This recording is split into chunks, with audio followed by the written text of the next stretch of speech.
Hello বন্ধুরা, আজকে হচ্ছে খুবই পুরনো দিনের একটা রান্নার রেসিপি নিয়ে এসেছি। ফলই মাছের আম দিয়ে টক। তো ফলই মাছগুলোকে প্রথমে পরিষ্কার করে ধুয়ে বেছে ভালো করে ভেজে নিয়েছি। খুব মুচমুচে হবে না, কিন্তু ভালো করে ভাজা হবে।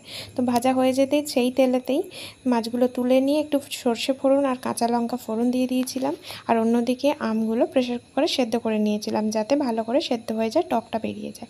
তো আমগুলো দিয়ে ফুটে যেতে একটু নুন হলুদ দিয়ে দিয়েছিলাম তাতে, আর অ্যাড করলাম সর্ষে বাটা। সর্ষেটা বেটে রেখেছিলাম, সেই সর্ষেটারই জলটা দিয়ে দিলাম আর ছিবড়েগুলো সর্ষের ফেলে দিলাম। তো সর্ষে বাটা দেওয়ার পর ভালো করে ফুটে উঠলে চিনিটা দিয়ে দেবো স্বাদ মতো। চিনিটা অল্পই দেবো, কেন কি যেহেতু আমের টক। স্বাদ মতো চিনি দিয়ে দিলাম। তো সব কিছু ভালোভাবে ফুটে উঠলে তখন ভাজা মাছগুলো দিয়ে আরও কিছুক্ষণ ফুটিয়ে নেব এবং তারই মাঝে নুন মিষ্টি চেক করে নেব। তারপরেই ব্যাস রেডি ফলই মাছের আম টক।